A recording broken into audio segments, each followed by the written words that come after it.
Welcome to part 4 chapter 4 linear equation in two variables. Student, जब मैं exercise 4.3 कल दिया था आप सब लोग को सॉल्व करने के लिए, तो उसमें एक स्टूडेंट ने उसका सॉल्यूशन किया है और उन्हें क्वेश्चन नंबर 4 और क्वेश्चन नंबर 8 उनको सॉल्व करने नहीं आया, जिसके वजह से उन्हें इन्फॉर्म किया कि क्वेश्चन नंबर 4 और 8 सॉल्व किया जाए। तो मैंने क्वेश्चन नंबर 4 और 8 आज सॉल्व करके दे रहा हूँ, और साथ में एक्सरसाइज 4.4 के लिए जो भी थियरीज है उसको मैं आज आप लोगों को लेक्चर में बताऊंगा, और फिर एक्सरसाइज 4.4 भी दूंगा आप लोगों को। बहुत छोटा सा एक्सरसाइज है, उसको भी आप लोग सॉल्व कर लेंगे। फिर अगले जो पार्ट होगा लेक्चर्स हम लोग संडे को जो पढ़ेंगे उसमें RS अग्रवाल के क्वेश्चन इस पे बेस्ड पढ़ेंगे, और फिर इस तरह से ये चैप्टर फिनिश हो जाएगा और एक फिर नया चैप्टर शुरुआत करेंगे। ठीक है स्टूडेंट? तो बच्चों, जो क्वेश्चन नंबर 4 है, आइए देखते हैं क्या है। The taxi fare in a city is as follows. For the first kilometer, the fare in is rupees 8, and for the subsequent distance, it is rupees 5 per kilometer. Taking the distance covered as x kilometer and total fare as y kilometer, write a linear equation for this information and draw its graph. बच्चों, मैं इसका सिर्फ linear equation लिख दे रहा हूँ। आप लोग linear equation मिल जाएगा तो उम्मीद है कि सॉल्व करके इसका ग्राफ ड्रा कर लेंगे। ठीक है? क्योंकि मुझे सिर्फ मेरा इतना काम है कि आपको जहाँ प्रॉब्लम आए वहाँ पे आपका हेल्प करना, ना कि टोटल आपका एक सहयोग बन जाना और आप फिर अपना माइंड ना खर्च करें। ठीक है ना? तो इसलिए मैं आपका सहयोग कर रहा हूँ इस क्वेश्चन को सॉल्व करने में। तो यहाँ देख पा रहे होंगे आप लोग कि क्या है, जब कोई टैक्सी से जाता है तो उसको 1 किलोमीटर, फर्स्ट किलोमीटर अगर वो चलता है तो उसको 8 रुपीज़ देना होगा, और उसके बाद जितने भी किलोमीटर चलेगा उसको 5 रुपीज़ के हिसाब से देना है। इस तरह से करने पर वो टोटल x किलोमीटर चलता है और टोटल फेयर y रुपीज़ पे करता है। तो आइए देखते हैं। सबसे पहले 1 किलोमीटर गया उसने तो रुपीज़ 8 पे कर दिया। हम लोग पैसा निकालते हैं कितना फेयर पे करता है। ठीक है? अच्छा, अब इसके बाद 1 किलोमीटर चल गया तो टोटल उसको कितना चलना है, x किलोमीटर। तो 1 किलोमीटर तो वो चला गया, तो कितना बचा किलोमीटर अब उसको चलने के लिए? तो x में से 1 माइनस करेंगे, तो अब किलोमीटर क्या बचा है। ठीक है, फिर से देख पाएंगे। 1 किलोमीटर चलता है तो 1 किलोमीटर का पैसा कितना पे करेगा, 8 रुपीज़, 1 इंटू 8। फिर प्लस में आगे और किलोमीटर चलने हैं उनको, कितना टोटल किलोमीटर चलना है, x किलोमीटर। तो पहला किलोमीटर उसने 8 के हिसाब से देगा, बाकी किलोमीटर 5 के हिसाब से। तो 1 किलोमीटर इसमें से हमने निकाल लिया और उसका फेयर 8 रुपीज़ पे कर दिया। अब क्या करूं, टोटल किलोमीटर x है तो 1 चल लिया, इसलिए x माइनस कितना कर लेंगे, 1। ये किलोमीटर बचा। अब इस किलोमीटर को कितने के रुपीज़ से पे करना है, तो 5 रुपीज़ के हिसाब से पे करना है, तो 5 का मल्टीप्लाई करा दिया। ठीक है बच्चों, तो अब आपको पता है कि ये टोटल फेयर कितना हो जाता है, तो ये टोटल फेयर हो जाता है रुपीज़ y। इसलिए ये टोटल फेयर हम लोगों ने काउंट किया, और क्वेश्चन में बोला है कि टोटल फेयर कितना है, y है, इसलिए दोनों क्या हो जाएगा, इक्वल हो जाएगा। तो इधर कितना हो गया, 8 + 5x - 5 this equal to y। ठीक है ना? अब इसको सॉल्व करेंगे तो इसको हम लोग 5x - y कर सकते हैं, y इधर आएगा तो, और इसमें से इसको सब्ट्रैक्ट कराएंगे तो ये 3 बच जाएगा, +3 = 0। ये आपका क्या हो गया, एक linear equation in two variable like ax + by + c = 0। ठीक है ना? अब क्या करेंगे, इसको आप x और y की, x की किसी एक वेरिएबल की वैल्यू रखकर y की वैल्यू फाइंड कर लेंगे। कम से कम इसके 2 सॉल्यूशन फाइंड करेंगे और इसका ग्राफ ड्रा कर लेंगे। ठीक है बच्चों? तो अब आप कर पाएंगे इसको।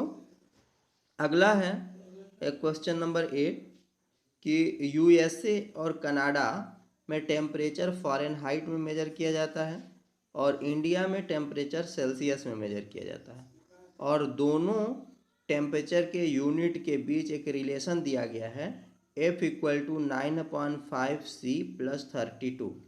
अब इसी को आपको एक लीनियर इक्वेशन के रूप में लेट कर लेना है और फिर जो भी इसके बारे में स्टेटमेंट दिए गए हैं उसको सॉल्व करना है। इसके नीचे 4 या 5 क्वेश्चन इसके अंदर है और उसको इसके बेस्ड पे सॉल्व करना है। सबसे पहले तो इसको लीनियर इक्वेशन कैसे बनाना है कि c को x लेट कर लेना है और f को y लेट कर लेना है। तो ऐसे जब हम लोग करेंगे तो क्या बन जाएगा हमारा ये y = 9/5, ठीक है, और क्या x + 32 हो जाएगा।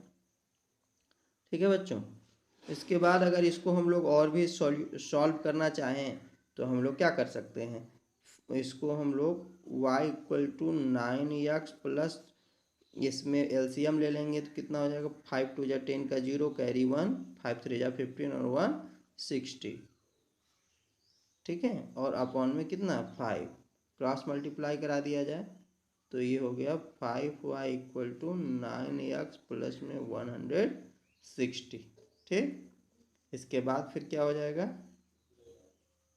9x minus 5y plus 160 = 0। इसके बाद इसको आप सॉल्व कर लेंगे और इसके सॉल्व करने के बाद इसका ग्राफ ड्रा कर लेंगे। ये फर्स्ट क्वेश्चन हो गया। इसका सेकेंड क्वेश्चन पूछा है कि if temperature is 30 degree Celsius then Fahrenheit में इसको कन्वर्ट करना है। ठीक है, तो आपको कोई भी टेम्परेचर दिया है और दूसरे में कन्वर्ट करना है तो उस टेम्परेचर उसके प्लेस पर आपको ये वैल्यू रख देना है। जैसे मैं करके दिखाता हूँ कि F = 9/5C+32 और F में कन्वर्ट करना है 32 को, तो F = हम लोग लिखेंगे यहाँ 9/5 लिख लिया, मल्टीप्लाई है C और कितना का मल्टीप्लाई होना है 30 का, ठीक है, प्लस में कितना 32, इससे इसको कैंसिल करा देंगे 5 6 जा 30, 9 6 जा 54 प्लस में कितना 32। ठीक है बच्चों, इसको फिर ऐड कर देंगे तो कितना मिल गया 6 5 3 8 86 डिग्री फ़ारेनहाइट। ठीक है ना, ये आपका फ़ारेनहाइट में कन्वर्ट हो गया। सेल्सियस को हम लोगों ने किस में कन्वर्ट कर लिया फ़ारेनहाइट में। इस तरह से अगर फ़ारेनहाइट में दिया हो सेल्सियस में कन्वर्ट करना हो तो आप फ़ारेनहाइट के प्लेस पे रख लेंगे और सेल्सियस में उसको कन्वर्ट कर देंगे। फिर नीचे और भी जो क्वेश्चन किए गए होंगे उनको आप सॉल्व कर लेंगे। ये कोई कठिन प्रश्न नहीं है, इसमें तो आपको बना हुआ था, बस इसमें एक्स वाई नहीं दिख रहे थे, उसके प्लेस पर एफ था और सी था। ठीक है स्टूडेंट, तो उम्मीद है कि ये दोनों क्वेश्चन अब आपको समझ में आ गया होगा और आप इसको अब सॉल्व कर लेंगे। स्टूडेंट, एक्सरसाइज 4.4 की बात हम लोग करते हैं। ठीक है, इसके लिए हम लोगों को इसमें चैप्टर में क्या सीखना है, equation of line parallel to X axis and Y axis, मतलब पैरेलल टू एक्स एक्सिस और वाई एक्सिस का इक्वेशन ऑफ लाइन सीखना है।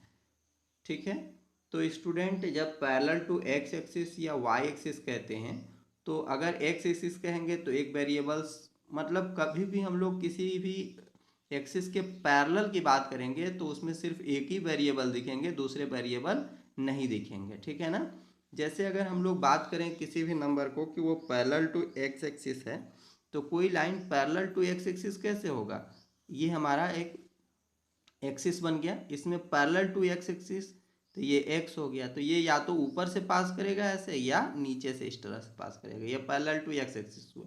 तो जब पैरेलल टू एक्स एक्सिस हुआ तो आप डिस्टेंस किसको कवर्ड कर रहे हैं, देखिए आप, ये आपका डिस्टेंस है ना, यही ना डिस्टेंस है, तो ये कौन सी डिस्टेंस कहलाएगी वाई, यानी y = a, सपोज कर लीजिए कि ये डिस्टेंस अभी a है। तो क्या पता चला कि पैरेलल टू एक्स एक्सिस होगा तो y की वैल्यू कुछ होगी और इसी तरह से पैरेलल टू y एक्सिस होगा तो उस दौर में x की कोई वैल्यू होगी ना कि y की। ठीक है, तो इसी टाइप के क्वेश्चन इसमें मिलेंगे। जैसे सपोज करिए अगर हमारे पास दे दिया कि y = 3 है, ठीक है, और इसको आप ये एक क्वेश्चन है, इसको 1 वेरिएबल और 2 वेरिएबल में सॉल्यूशन करिए और इसका ज्योमेट्रिक रिप्रेजेंटेशन दिखाइए। ठीक है, तो हम कह सकते हैं कि ये हमारे पास एक इक्वेशन बन गया वन वेरिएबल के लिए इसका यूनिक सॉल्यूशन होगा, एक ही सॉल्यूशन होगा, y इक्वल टू 3 होगा। ठीक है।